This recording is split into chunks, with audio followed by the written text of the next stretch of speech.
శ్రీమాత్రే నమః. సద్గురు జ్యోతిష్యాలయం నుంచి ఈ సంవత్సరం మనం కొన్ని తెలుసుకోవడం ఒక ముఖ్యమైనటువంటి విషయాలలో 2025 వార్షిక సంవత్సరంలో ఏ రాశి వారు అత్యంత అదృష్టవంతులుగా ఉంటారు? వృషభ రాశి, కన్యా రాశి, తులా రాశి, మకర రాశి వారు, వృశ్చిక రాశి వారు చాలా అదృష్టవంతులుగా ఉంటారు ఈ సంవత్సరం.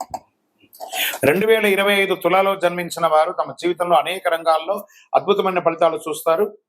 ఈ సంవత్సరం అదృష్టవంతులుగా పురోగతిని సాధిస్తారు. వృశ్చిక రాశి వారికి శుభకాలం. ఈ సంవత్సరం అత్యంత లాభదాయకం పొందే రాశి ఏదైనా ఉందంటే అది వృశ్చిక రాశిగా ఉండొచ్చు. మే ముందు వరకైతే ఇంకా చాలా బాగుంటుంది. కుంభరాశి వారికి ఈ సంవత్సరం అదృష్టమా? 2025లో కుంభరాశిలో జన్మించిన వ్యక్తులు మీ జీవితంలో మిశ్రమ ఫలితాలు చూస్తారు. ఈ సంవత్సరం కాస్త సమస్యలు, స్థిరత్వం రెండు మిశ్రమంగా ఉంటుందని కూడా చెప్పచ్చు. అందరూ ఎదురు చూస్తున్నటువంటి మూడాలు. ఈ మూడం అంటే ఏంటి? అసలు మూడంలో ఏం చేయాలి, ఏం చేయకూడదు, మూడం ఎప్పుడు వస్తుంది, ఏ గ్రహం మీద ఉంటుంది అని అంటే గురు మరియు శుక్ర మౌఢ్యాలు ప్రవేశిస్తున్నాయి. మౌఢ్యం అంటే ఎందుకు వస్తాయి? మూడాలతో సమస్య ఏంటి? ఈ రోజుల్లో శుభకార్యాలు చేయొచ్చా, చేయకూడదా? చాలా మందికి ఇది ఒక ప్రశ్నగానే ఉండిపోతుంది. మూడం అంటే నవగ్రహాలు సూర్యుడి చుట్టూ తిరుగుతూ ఉంటాయి. వీటిలో భూమి కూడా ఆ గ్రహమే. భూమి, సూర్యుడు ఒక గ్రహానికి ఒకే వరుసలో ఉన్నప్పుడు ఆ గ్రహం భూమి మీద ఉన్న వారికి కనబడదు. దీన్నే హస్తగత్వం లేదా మూడం అంటారు. సరే, గురు మూడం, శుక్రమూఢ్యం. గ్రహాలకు రాజు సూర్యుడు. సూర్యుడికి అత్యంత సమీపంలో ఏ గ్రహమైనా వస్తే ఆ గ్రహం తన శక్తిని కోల్పోతుంది. అలా గురుమూఢం శుక్రుడికి దగ్గరగా వచ్చినప్పుడు గురుమూఢం, శుక్రుడు సూర్యుడికి దగ్గరగా వచ్చినప్పుడు శుక్రమూఢం వస్తుంది. ఈ సమయంలో బలహీనంగా మారిపోతాయి ఆ గ్రహాలన్నీ కూడా. సూర్యునికి దగ్గరగా గురు శుక్రులు వచ్చినప్పుడు బలహీనంగా మారిపోతాయి. గురు శుక్రులు శక్తులు తగ్గి బలహీనమైపోయి నీరసపడిపోతాయని కూడా చెప్పచ్చు. వాటి యొక్క శక్తి కూడా సన్నగిలుతుంది. అంటే ఒక 1000 వాట్స్ బల్బు ముందర, మంచి 1000 వాట్స్ బల్బు, ఇప్పుడు మనం షూటింగ్ చూస్తుంటే లైట్స్ అన్ని పెట్టారు కదా, ఈ లైట్స్ ముందర ఒక చిన్న క్యాండిల్ పెడితే ఎలా ఉంటుంది, అలా సూర్యుడి ముందర వస్తే ఆ గ్రహాలకు కూడా శక్తి కోల్పోతుందని కూడా చెప్పచ్చు. గురు శుక్రులు శుభగ్రహాలు కాబట్టి అవి సూర్యుడికి అత్యంత దగ్గరగా ఉన్నప్పుడు మూడాలుగా దాన్ని పరిగణిస్తారు. మూడాలు ఇలా అంటారు. ఈ రోజులో ఎలాంటి పనులు చేయకూడదని చెప్తారు. ఎందుకంటే ఈ శుభకార్యానైనా గురు శుక్ర గ్రహాల బలమే ప్రధానం. గురుబలం ఉందా, శుక్రబలం ఉందా మొదలు పెట్టానంటారు కదా, అవి లేనప్పుడు ఈ రెండు గ్రహాలు బలహీనమైనప్పుడు ఏది చేసినా కలిసి రాదు అని చెప్తూ ఉంటారు. మూడంలో ఏ కార్యక్రమాలు నిర్వర్తించకూడదంటే శుభగ్రహాలు గురు శుక్రులు బలహీనంగా ఉన్నప్పుడు కాబట్టి మూడాల్లో వివాహాది శుభకార్యాలు, ఉపనయనాలు, గృహప్రవేశాలు, భూమి పూజలు, శంకుస్థాపన నిషిద్ధం. పుట్టు వెంట్రుకలు తీరాదు, ఇల్లు మారకూడదు. సరే, మూడాల్లో ఏమేమి చేసుకోవచ్చు అంటే అన్నప్రాసనం చేసుకోవచ్చు, ప్రయాణాలు చేయవచ్చు, ఇంటి రిపేర్లు చేసుకోవచ్చు, భూములు కొనడం, అమ్మడం, అగ్రిమెంట్ చేసుకోవడం, ఇవన్నీ చేసుకోవచ్చు.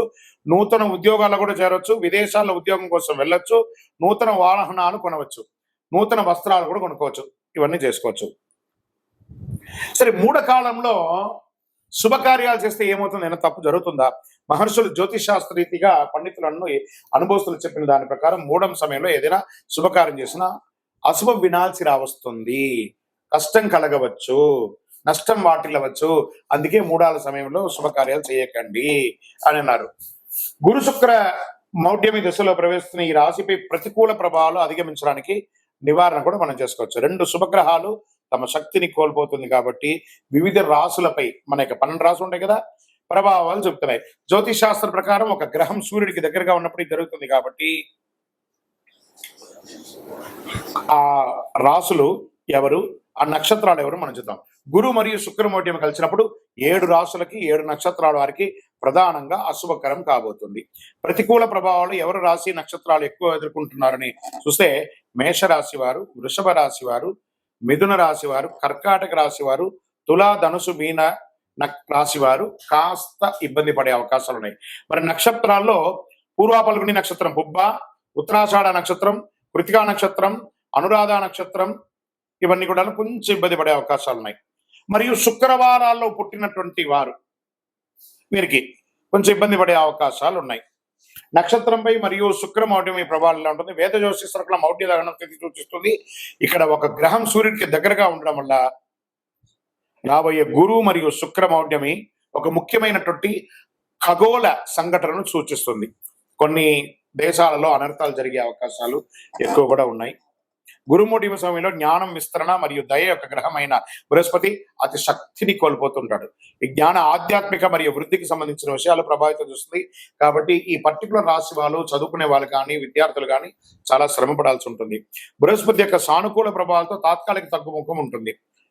ప్రేమ, అనుబంధం, బంధాలు ఇవన్నీ కూడా కొంచెం ఇబ్బంది పడే అవకాశాలు ఉన్నాయి. ఒకళ్ళు భార్యాభర్తల మధ్య సఖ్యత కోల్పోవడము ఇవన్నీ శుక్రమౌఢ్యమి ద్వారా వస్తుంది.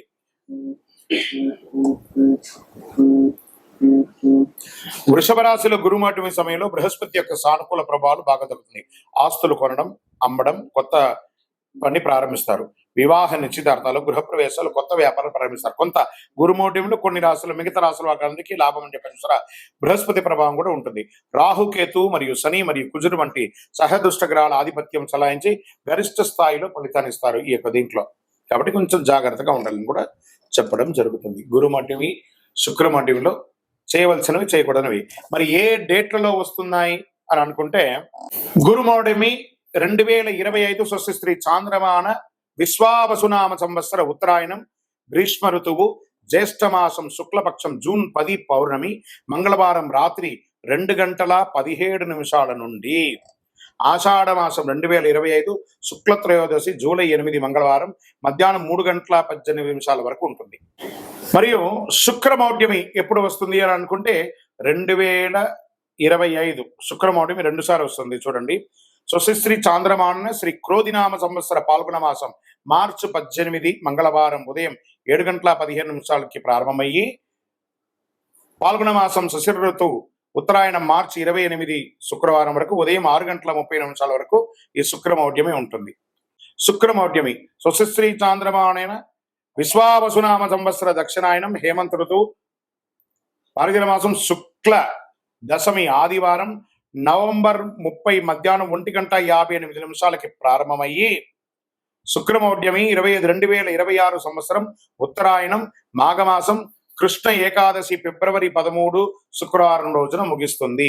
ఈ సమయాలలో శుభాది కార్యక్రమాలన్నీ కూడా నిషిద్ధమని కూడా చెప్పడం జరుగుతుంది. విజయోస్తు. కొత్త ఏడాదిలో సింహంలో కేతు సంచారం 5 రాశుల వారికి మంచి లాభాలు, భారీ లాభాలను కూడా చెప్పచ్చు. జ్యోతిశాస్త్రం ప్రకారం రాహుకేతువుల్ని చెడు లేదా క్రూర గ్రహాలు లేదా ఛాయాగ్రహం అంటారు. జ్యోతిశాస్త్రం రాహుకేతువులకి ప్రత్యేక స్థానం ఉంది. రాహుకేతువులను అంతు చిక్కని గ్రహాలుగా కూడా పరిగణిస్తారు. అయితే రాహును భౌతిక ఆనందానికి ప్రతీకగా భావిస్తారు. కేతువు మంత్ర ఆధ్యాత్మికకు బాధ్యతగా పరిగణిస్తారు. కొత్త ఏడాదిలో కేతు ప్రభావంతో కొన్ని రాశుల వారికి భారీ లాభాలు కూడా రాబోతున్నాయి. ఈ 2 గ్రహాలు నూతన సంవత్సరంలో తమ స్థానాలను మారుస్తున్నాయి. కొత్త ఏడాదిలో మే 18వ తారీఖున రాహు మీనం నుంచి కుంభంలోకి ప్రవేశిస్తున్నారు. కేతువు కన్యా రాశి నుంచి సింహరాశులకు సంచారం చేస్తున్నారు. ఈ సమయంలో ద్వాదశ రాశులపై ప్రభావం పడుతుంది. అయితే కేతు సంచారం వేళ కొన్ని రాశుల వారికి మెరుగైన ఆర్థిక ప్రయోజనాలు కలుగుతున్నాయి. ఈ జాబితాలో మీరున్నారా? ఒకసారి చూద్దామా. శ్రీమాత్రే నమః. సద్గురు జ్యోతిషాలయం వారికి ఒక విశ్లేషణ. 6 రాశుల వారికి రానున్న 56 రోజులు అత్యంత కీలకం అని కూడా చెప్పచ్చు. ఈ 6 రాశులు మీరున్నారా? మార్చి 29వ తారీఖున శనీశ్వరుడు కుంభం నుండి మీనరాశికి, మే 25న గురు వృషభం నుండి మిథున రాశికి మారుతున్నారు. ఫలితంగా మార్చి 29 నుంచి మే 25 వరకు 56 రోజుల సమయం కొన్ని రాశుల వారికి అత్యంత కీలకం కాబోతుంది. 2 కీలక గ్రహాల రాశి మారి కొన్ని రాశుల వారికి ప్రభావం చూపిస్తుంది. మీరు ఆర్థిక ఉద్యోగ పరంగా జాగ్రత్తలు తీసుకోవాలి, తెలుసుకోండి. శని గురువులు రాశి గోచారం వల్ల కలిగే శుభ ఫలితాలు తెలుసుకోవచ్చు. శని మారడం వల్ల కలిగే శుభ ఫలితాలు గురువు రాశి మారిన తర్వాత కొద్దిగా తగ్గే అవకాశాలు ఉన్నాయి. అందువల్ల మిథున, కర్కాటక, వృశ్చిక, ధనుసు, మకర, కుంభ రాశుల వారికి ఆదాయ పరంగా, ఉద్యోగ పరంగా ఈ సమయం అత్యంత కీలకం కాబోతుంది. ఈ రాశుల వారు దీపం ఉండగానే ఇల్లు చక్కదిద్దుకోవాలంటారు చూసారా. ఈ 56 రోజులు ఏమైనా చేయండి. మిథున రాశి వారికి శని దశమ స్థానంలో, గురువు ఇదే రాశిలో మారుతున్నందువల్ల ఆదాయం పెరిగే అవకాశం ఉన్న వృత్తి ఉద్యోగాల ఇబ్బందులు ఎదురయ్యే అవకాశాలు ఉంది. కెరీర్ మీద జాగ్రత్తగా శ్రద్ధ పెట్టడం, ఏమైనా సమస్యలు ఉన్న పక్షంలో వాటిని పరిష్కరించుకోవడం మంచిది. వ్యాపార అభివృద్ధికి చర్యలు చేసుకోవడం మంచిది.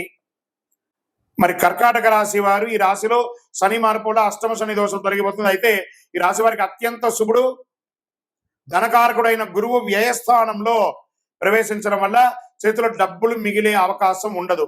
వృధా ఖర్చులు పెరిగే అవకాశాలు ఉన్నాయి. ప్రస్తుతం సంపాదిస్తున్న ఆదాయాన్ని పెట్టుబడులు పెట్టడం, ఫిక్స్డ్ డిపాజిట్ చేయడం, ఆస్తులు కొనడం, షేర్లు స్పెక్యులేషన్ మదువు చేయడం వల్ల భవిష్యత్తులో ఆర్థికమైనటువంటి సమస్యలు తలెత్తకుండా చూసుకోవచ్చు. మరి వృశ్చిక రాశి వారికి శని మార్పుతో ఈ రాశికి అర్ధాష్టమ శని దోషం తొలగిపోతుంది. ఫలితంగా ఉద్యోగ సమస్యల నుంచి విముక్తులు పొందుతారు. వృత్తి ఉద్యోగాల్లో ఒక వెలుగు వెలిగే అవకాశం ఉంది. నిరుద్యోగులకు కాక ఉద్యోగులకు కూడా మంచి అవకాశాలు రాబోతున్నాయి. గురువు అష్టమ స్థానంలో మారినందు వల్ల ఆర్థిక సమస్యలు తలెత్తే అవకాశాలు ఉన్నాయి. చేతిలో డబ్బులు మిగిలని పరిస్థితి ఏర్పడుతుంది. ప్రస్తుత ఆదాయాన్ని వీలున్నన్ని మార్గంలో భద్రపరచుకోవడం మంచిది. విశ్లేషణ: మార్చి 29, 2020 షష్టగ్రహ కూటమి ఏర్పడుతుంది.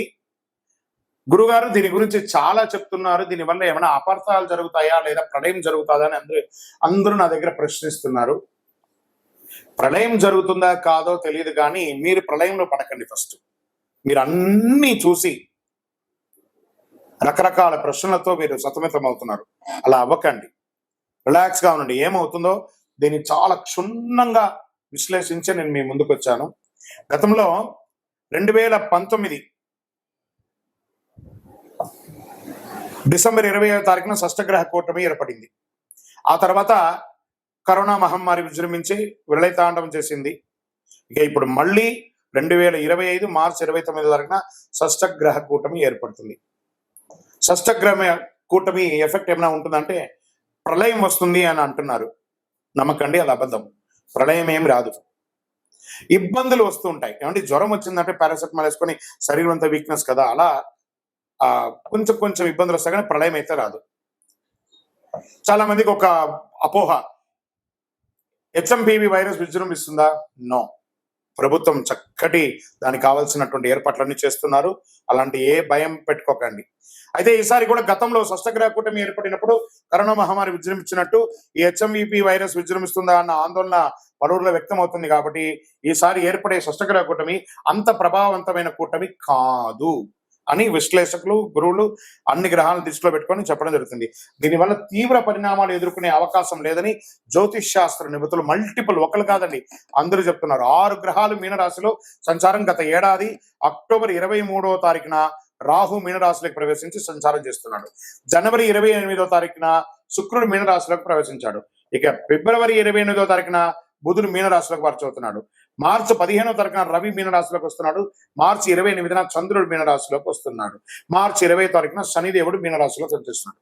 సో మీనరాశి వాళ్ళు కొంచెం జాగ్రత్తగా ఉండండి. ఎక్కువ గ్రహమాలిక యోగం అంటారు. ఈ గ్రహాలంతా కూడా 1 by 1 ఇలా వేసి మాలలాగా ఏర్పడింది. గ్రహమాలిక యోగం అంటారు దీన్ని. 6 గ్రహాలు సంయోగంతో అమావాస్య నాడు షష్టగ్రహ కూటమి మీనరాశిలో రాహువు, బుధుడు, శుక్రుడు, సూర్యుడు, చంద్ర, శనులు ఉన్నారు. ఈ 6 గ్రహాలు సంయోగం చెందడం వల్ల షష్టగ్రహ కూటమి ఏర్పడిందని దాని అర్థం. ఈ షష్టగ్రహ కూటమి ప్రభావం ద్వాదశ రాశుల వారిపై మే 31వ వరకు ఖచ్చితంగా ఉంటుంది, అన్ని రంగాల వారికి. మార్చి 29వ ఏర్పడే షష్టగ్రహ కూటమి కూడా అమావాస్యతో కూడుకున్న షష్టగ్రహ కూటమి కావడం మరొక ప్రాధాన్యత సంతరించుకుంటుందని కూడా చెప్పవచ్చు. విధ్వంసాలు కలగవు, కానీ మార్పులు ఉంటుంది. ప్రతికూల ప్రభావాలు వస్తే జాగ్రత్త పడాలి. షష్టగ్రహ కూటమి ఏర్పడిన మీనరాశిలో గ్రహాల స్థానాలను బట్టి రాజకీయంగా కాస్త చిరు సంక్షోభాలు ఏర్పడే అవకాశాలు ఉన్నాయి. ఇతర రాశులతో ఆయా గ్రహాలు ఏ స్థానంలో ఉన్నాయో తెలుసుకోవచ్చు. దాన్ని బట్టి నెగిటివ్ ప్రభావం ఇచ్చే జాగ్రత్తలు, పరిహారాలు పాటిస్తే మంచిది. ప్రకృతి విలేపాలు చిన్నగా జరుగుతుంది. భారతదేశంలో అంతగా ప్రకృతి విలేపాలు ఉండకపోవచ్చు. ఎందుకంటే మీనరాశిలో షష్టగ్రహ కూటమి రావడం అనేది గ్రహమాలిక యోగం ద్వారా ఉన్నది కాబట్టి మన యొక్క భారతదేశంలో అంతగా ఉండకపోవచ్చు. విదేశాల్లో కాస్త జల ప్రళయం, సునామీ, భూకంపం లాంటిది వస్తే రావచ్చు. ప్రకృతిలో వచ్చే వాటిని స్వీకరిస్తాం. 2025 శనిగ్రహ మార్పు ఎవరికి అనుకూలం, ఎవరికి ప్రతికూలం? ఒక 5 రాశుల వారికి అనుకూలం అని కూడా చెప్పచ్చు. జ్యోతిష్ శాస్త్ర ప్రకారం గ్రహాలలో అత్యంత నెమ్మదిగా ప్రయాణించే భగవానుడు ఎవరంటే శనిదేవుడు, మందగమనుడు అంటారు. ఈ ఏడాది మీనరాశిలో ప్రవేశిస్తున్నాడు. శనిగ్రహ గోచార మార్పు వల్ల 2025వ సంవత్సరం కొన్ని రాసులు లాభాలు చేరుతాయి. శనిదేవుని యొక్క న్యాయ కర్మలకు అధిపతిగా ఉన్నటువంటి పరిగణిస్తున్నటువంటి శని భగవానుడు ఒక గ్రహం నుంచి మరొక రాశిలో ప్రవేశించేందుకు సుమారు 2.5 సంవత్సరం సమయం పడుతుంది. శనిదేవుడు 29 మార్చి 2025లో తన సొంత రాశి కుంభరాశి నుండి నిష్క్రమించి మీనరాశిలోకి ప్రవేశిస్తున్నాడు. ఇది చాలా ముఖ్యమైనటువంటి విషయం అండి, బాగా గుర్తుపెట్టుకోండి. మీకు తెలిసిన వాళ్ళకందరికీ కూడా షేర్ చేయండి, 10 మందికి ఉపయోగపడే ఒక అద్భుతమైనటువంటి విషయం. దీనికంటే ముందు కుంభరాశిలో రాజయోగాన్ని ఏర్పరుస్తున్నాడు.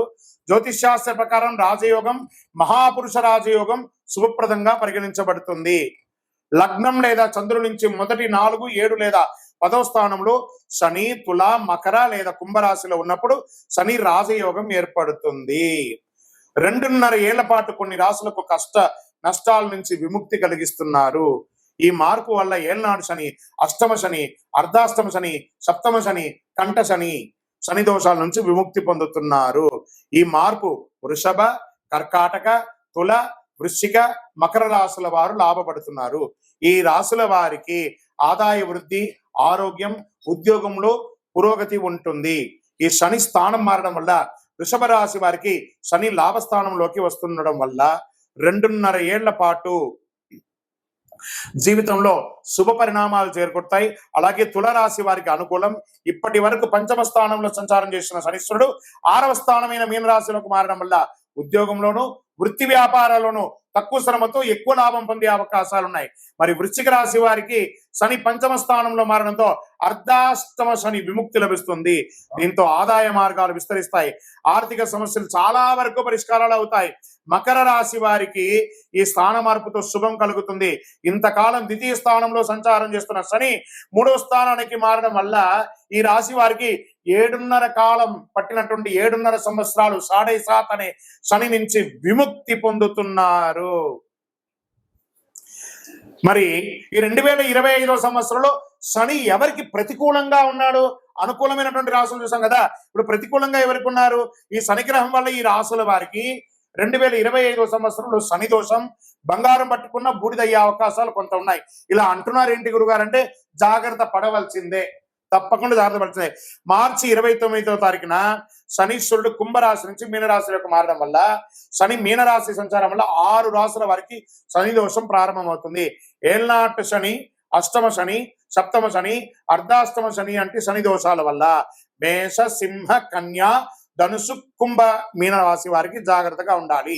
ఈ రాశి వారికి శని దోషాలు కలిగినందువల్ల ఆటంకాలు, అవరోధాలు, వైఫల్యాలు, అపజయాలు, అనారోగ్యాలు, ఆర్థిక సమస్యలు వంటి జరిగే అవకాశాలు ఉన్నాయి. కానీ శనిగ్రహం వల్ల ఇలా వస్తాయి. మిగతా అనుకూల గ్రహం వల్ల దీని యొక్క వీర్యం తగ్గే అవకాశాలు ఉంటాయి. శనీశ్వరుడు మీనరాశిలో ప్రవేశించడానికి కొద్ది రోజుల ముందే ఈ రాశుల వారు శనికి తైలాభిషేకం చేయించడం, శివుడికి అభిషేకం చేయించడం మంచిది. నీలం లేదా నలుపు రంగు కలిసిన దుస్తులు ధరించడం మంచిది. ఇంద్రనీలం పొదిగిన ఉంగరాన్ని ధరించడం మంచిది.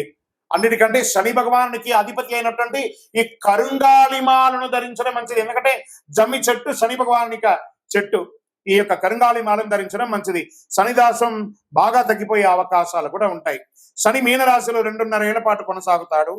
మేషరాశి వారికి వ్యయస్థానంలో శనీశ్వరుడు ప్రవేశించడం వల్ల దూర ప్రాంతాల్లో ఉద్యోగం ఉన్న స్థానం నుంచి మారడం, దూర ప్రాంతానికి బదిలీ అవ్వడం, లేదా ఆశించిన ప్రమోషన్స్ రాకపోవడం, వ్యాపారంలో మందకోటిగా రావడం, రావాల్సిన డబ్బులు సకాలంలో రాకుండా ఉండడం, పదోన్నతి, వేతనాలు పెరుగుదల వంటి ఆశాజనకంగా ఉండకపోవచ్చు. ప్రతి పనిలోనూ వ్యయ ప్రయాసాలు కలుగుతాయి. బంధుమిత్రుల వల్ల ఆర్థికంగా నష్టపోయే అవకాశాలు ఉంటుంది. మిత్రులే శత్రువులు అయ్యే అవకాశాలు ఉన్నాయి.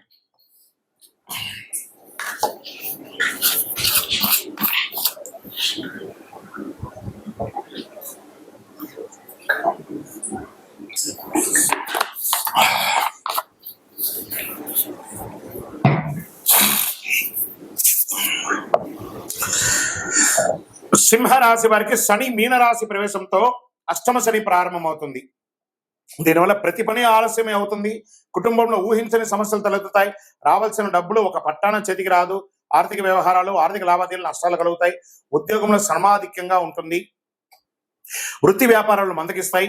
ఉద్యోగ పెళ్లి ప్రయత్నాల ఆటంకాలు ఎక్కువగా ఉంటాయి. ముఖ్యమైన ప్రయత్నాలు శ్రమ తప్పకపోవచ్చు. మరి కన్యా రాశి వారికి సప్తమ స్థానంలో శని సంచారం వల్ల పెళ్లి సంబంధాలు చివరి దాకా వచ్చి వెనక్కి వెళ్ళే అవకాశాలు ఉంటాయి. దాంపత్య జీవితంలో సమస్యలు వచ్చే అవకాశాలు ఉన్నాయి.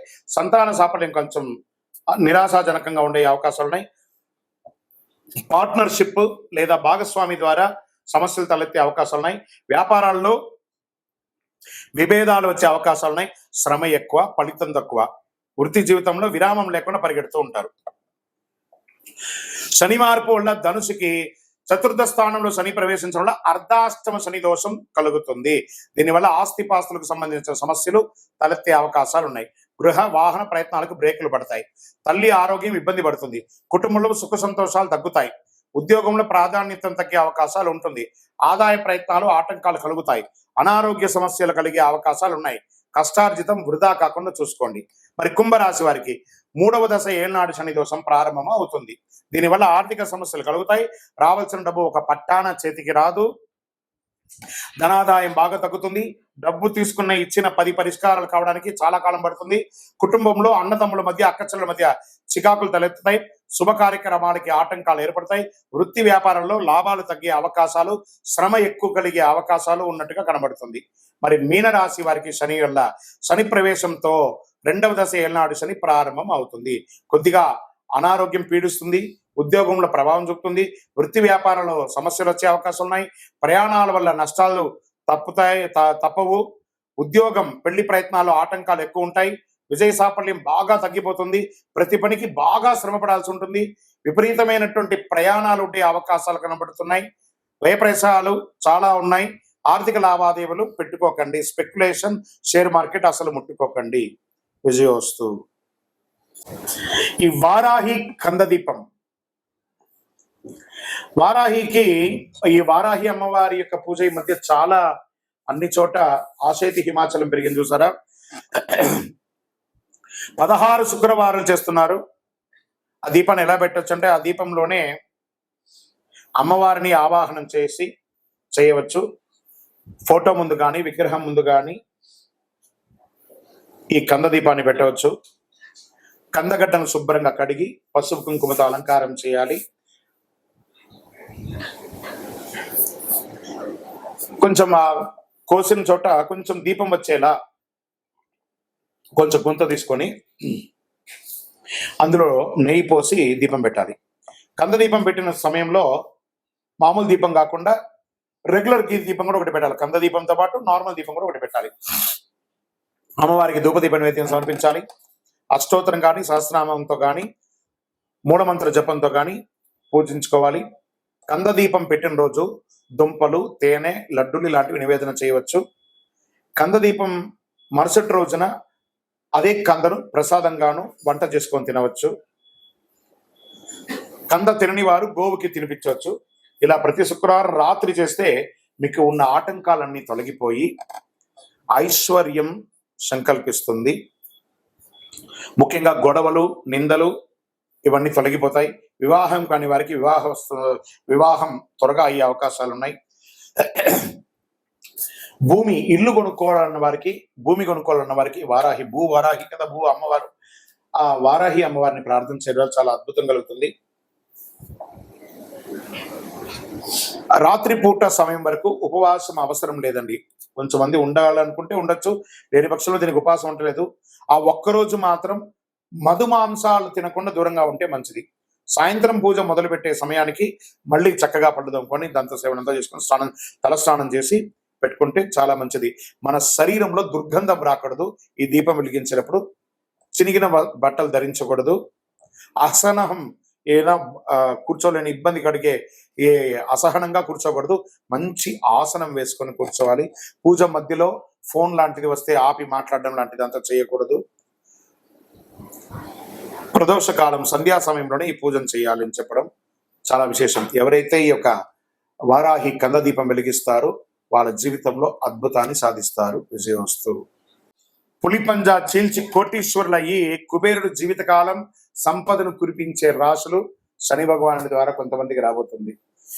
క్రమశిక్షణకు సహనాన్ని నేర్పే దేవుడైన శనిదేవుడు పూర్వాభాద్ర నక్షత్రంలోకి ప్రయాణం చేస్తున్నారు. శనిదేవుడు 9 గ్రహాలలో నీతిమంతమైనటువంటి గ్రహుడు అని చెప్పచ్చు. శని ఈశ్వర శబ్దం కలిగిన వాడు. మనం చేసే ప్రతి పనిని బట్టి మన ప్రతి ఫలాలను ఇచ్చే శనిదేవుడు న్యాయదేవతగా కూడా గుర్తింపు పొందిన వారు అనమాట. అటువంటి శనిదేవుడు ఒక రాశి నుంచి మరొక రాశిలో మాత్రమే కాదు, ఒక నక్షత్రం నుంచి మరొక నక్షత్రంలో కూడా సంచారం చేస్తున్నారు. శని సంచారం అతి నెమ్మదిగా చాలా స్లోగా ప్రయాణించే గ్రహమైన శనిదేవుడు 2.5 సంవత్సర కాలం ఒకే రాశిలో ఉంటాడు. ప్రస్తుతం కర్మవీరుడు అయిన శనిదేవుడు 30 సంవత్సరాల తర్వాత తన సొంత రాశిలో ప్రయాణం చేస్తున్నాడు. 2020 అయినటువంటి తన స్థానాన్ని మార్చుకుంటూ గజకేసరి యోగంతో 2025లో కొన్ని రాశాలకి కుంభస్థలాన్ని బద్దలు కొట్టి ఇస్తున్నారన్నమాట. కొన్ని రాశుల వారికి పూర్వభాద్రలో శని సంచారం ఇక అద్భుతాన్ని ఇవ్వబోతున్నారు. శని పూర్వభాద్ర నక్షత్ర సంచారం అన్ని రాశుల వారిపై ప్రభావం చూపిస్తుంది. అయితే కొన్ని రాశులకు మాత్రం ఇది లబ్ధిని కూడా చేకూరుతుందని చెప్పచ్చు. ఈ రాశులు ఏమిటో ప్రస్తుతం తెలుసుకుందాం. వృశ్చిక రాశి పూర్వభాద్ర నక్షత్రం శని సంచారం వృశ్చిక రాశి వారికి సంతోషం కలుగుతుంది. మకర రాశి వారికి నక్షత్ర సంచారం కలగగా మకర రాశి జాతకులకి ఏ పని చేసినా సానుకూలం కలుగుతుంది. నిరుద్యోగులకు నిరుద్యోగం వస్తుంది. వృషభ రాశి వారికి శని నక్షత్ర సంచారం అనేక యోగాలను తీసుకురాబోతుంది. ఈ సమయంలో వివాహం కాని వారికి వివాహం, ఉద్యోగం లేని వారికి ఉద్యోగం, రాజకీయంగా ఉన్న వారికి ఎదుగుదల, భూమి పట్టా పెట్టుబడి ఎన్ని రకాలుగా అనుకూలంగా కుబేర సంపదను పొందబోతున్నారు శని భగవానుడి వల్ల. విజయోస్తు. అందరూ కూడా ఈ సమయంలో ఏం చేయాలంటే శని భగవానికి మీ యొక్క వయస్సు ఎంత ఉందో అన్ని దీపాలు వెలిగించండి, ఆయన దగ్గర ప్రార్థన చేసేయండి. శనీశ్వర దేహి మే బుద్ధి వైశిష్ట్యం, దేహి మే నిత్య యవ్వనం, దేహి మే పరమానందం, దేవదేవ జగత్పతి. జమ్మి చెట్టు ఉంటే ఆ జమ్మి చెట్టుకి ప్రదక్షిణ చేయండి. జమ్మి చెట్టు యొక్క తర్వాయి భాగమే యొక్క కరుంగాళి మాలను ధరించండి. కరుంగాళి మాలను ధరించుకొని నవగ్రహాలకి ప్రదక్షిణ చేయండి. చూడండి మీరు ఎన్ని అద్భుతాలు పొందబోతున్నారు. విజయోస్తు. ఈ తదాస్తు దేవతలు అంటే ఏంటి? తదాస్తు అంటారు చూసారా, కొన్ని సమయాల్లో అపశకునం పడకూడదు అంటారు కదా. తదాస్తు దేవతలు అంటే ఎవరు? వీటి గురించి ఏమైనా ఎక్కడైనా చెప్పబడిందా? దీనికి ఏమైనా ప్రామాణికం ఉందా అంటే వేదాలలో అనుమతి అనే ఒక దేవత ఉంది. ఆ యజ్ఞయాగాది సత్కారాల్లో ఆచరించేటప్పుడు ఈ దేవతలను స్మరిస్తే వారికి కార్యసిద్ధి కలుగుతుంది. యజ్ఞ ప్రకరణలో పేర్కొని ఉండింది అనమాట. ఈయన అనుమతి దేవతలతోనే సామాన్య భాషలో తదాస్తు దేవతలు అంటుంటారు. సత్కర్మం జరిగే పవిత్ర ప్రదేశాలలో వారి నివాస స్థానం. అశ్విని దేవతలే తదాస్తు దేవతలు. వీరు విశ్వకర్మ అంశ అయినటువంటి సూర్యుని కుమారుడు. అశ్వరూపంలో సూర్యుడు ఛాయాదేవి సంభోగించడం మూలంగా వీరు జన్మించారని కూడా చెప్పబడుతుంది. మహాభారతంలో పాండురాజు భార్య మాద్రికి మంత్ర ప్రభావంతో నకుల సహదేవులుగా జన్మించారు. అంతేకాదు ఆయుర్వేదాన్ని దక్ష ప్రజాపతి నుంచి అభ్యసించిన ఇంద్రునికి నేర్పించారు. వీరి సోదరి ఉష.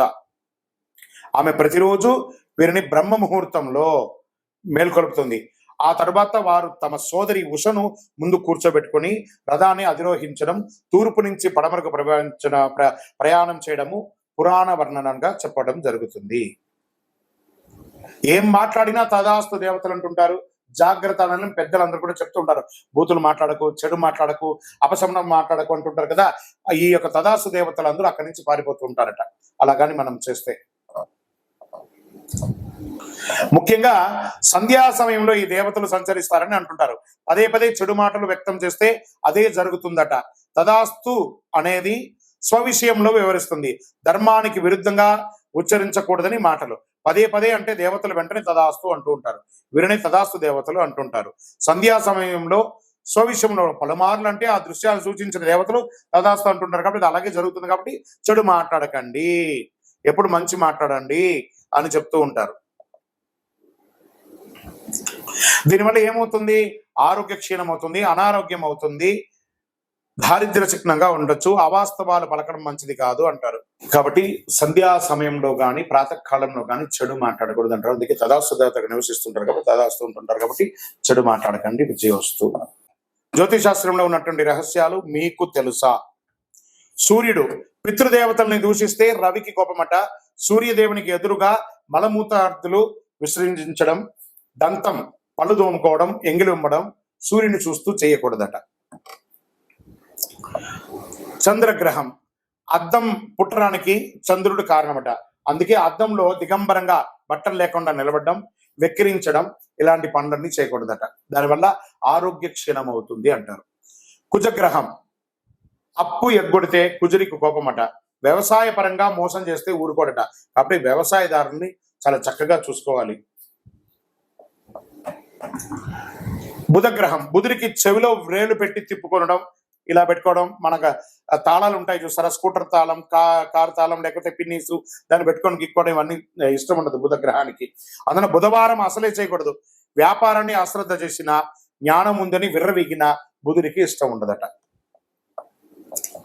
గురుగ్రహం, సర్వశాస్త్రాలను తెలిపిన గురువు బృహస్పతి ఎవరైనా గురువుని కించపరిచి మాట్లాడితే గురుదేవునికి అనుగ్రహం కలగదట. మన టీచర్స్, మన ఉద్యోగస్తులు, పై అధికారులు, బ్రాహ్మణోత్తములు, గురువులు, ఎవరెవరైతే మన యొక్క వృత్తి వ్యాపారంలో ఉన్నటువంటి గురువులు, ఏ గురువునైనా కూడా నిందించకూడదు. తుల్య నిందార్ స్థితిర్మౌని, సైలెంట్ గా ఉండాలంట. గురువుని ఎక్కిరించి మాట్లాడడం, లెక్చరర్స్, టీచర్స్ వాళ్ళందరినీ అలా చేయడం వల్ల గురువుకి కోపం వస్తుందట. శుక్రుడు, శుక్రుని భార్యాభర్త అగౌరవపరచుకోక, ఆయన కూర్చుకుంటే భార్యాభర్తలు కొట్లాడుకుంటారు కదా, అలా అగౌరవంగా మాట నువ్వెంత, నేనెంత, నువ్వెంత అని ఒకరి మీద ఒకరు అనుమానం పడ్డా, అవమానపరిచిన శుక్రుడి కోపమట ఐశ్వర్య క్షీణం చేస్తాడట. లక్ష్మీదేవి కృప లేకుండా చేస్తాడట. ఆ యొక్క శుచి శుభ్రత లేని చోట కూడా శుక్రుడు ఉండడట. మనుషుల గొడవలు లేని చోట మాత్రమే ఆయన ఉంటారు. మరి శని భగవానుడు, శనికి పెద్దల్ని కించపరిచిన, మరుగుదొడ్లు శుచిగా లేకపోయినా చాలా కోపం వస్తుందట. తల్లిదండ్రులను చులకగా చూసినా కోపం వస్తుందట. సేవకు వృత్తి చేసిన, సేవ చేసిన వారిని కాపాడాలని, ఆయన కాపాడితే చాలా ఆనందపడతాడట. నలిగిన బట్టలు, పాత బట్టలు, తలస్నానం చేయకుండా ఉన్నా కూడా దరిద్రం ఏంటో శని. మాకు చుండ్రు వస్తుందండి, మా తల ఎంట్రుకలు రాలిపోతుందండి, ఇవన్నీ దరిద్ర చిహ్నం. నిత్యం ఎన్నిసార్లు ఉదయం సాయంత్రం స్నానం చేసినా తల మీదకి వెళ్ళి స్నానం చేయాలి. పడక మీద నుంచి పడుకొని వస్తాం, మన శుభ్రత కోల్పోయినట్టే కదా. కాబట్టి తల మీద స్నానం చేస్తేనే శని భగవానికి ఇష్టమట. లేదా శని నెత్తి మీదే కూర్చుంటాడట తల స్నానం చేయకపోతే, అది మహా దరిద్రం. రాహు, రాహు వైద్య వృత్తితో పేరుతో మోసగించిన, సర్పములను ఏమైనా చేసినా ఆయన కోపం వస్తుందట. భ్రమమాయకు కారణమవుతాడు. భూమి కారకుడు కూడా, భూమి కూడా ఇబ్బంది కలిగిస్తారట. కాబట్టి జాగ్రత్తగా ఉండాలి. మరి కేతువు, జ్ఞానం ఉండి కూడా పంచడానికి వెనకబడి, మోక్షకారకుడైన కేతువుకి పెద్దలకు మరణానంతరం చేయవలసిన పితృకర్మలు చేయకపోయినా, మేము బియ్యం ఇచ్చినామండి, పెద్దలు చనిపోతే మాకు తద్దినాలు అలవాట్లేదండి, ఇలాంటి మీ యొక్క బద్ధకానికి, మీ యొక్క సోమరితనానికి అలవాటయ్యి పెద్దల యొక్క కనీసం చనిపోయిన రోజును కూడా గుర్తుపెట్టుకోకుండా ఉంటే ఆ ఇంట్లో అశుభం జరుగుతుందట. ఈయన జాతకంలో బాగలేకపోయినా కూడా ఆరోగ్యపరమైనటువంటి ఇబ్బందులు వస్తుందంటే కేతుగ్రహం వల్ల. ఇవన్నీ గుర్తుపెట్టుకోవాలి. విజయవస్తు.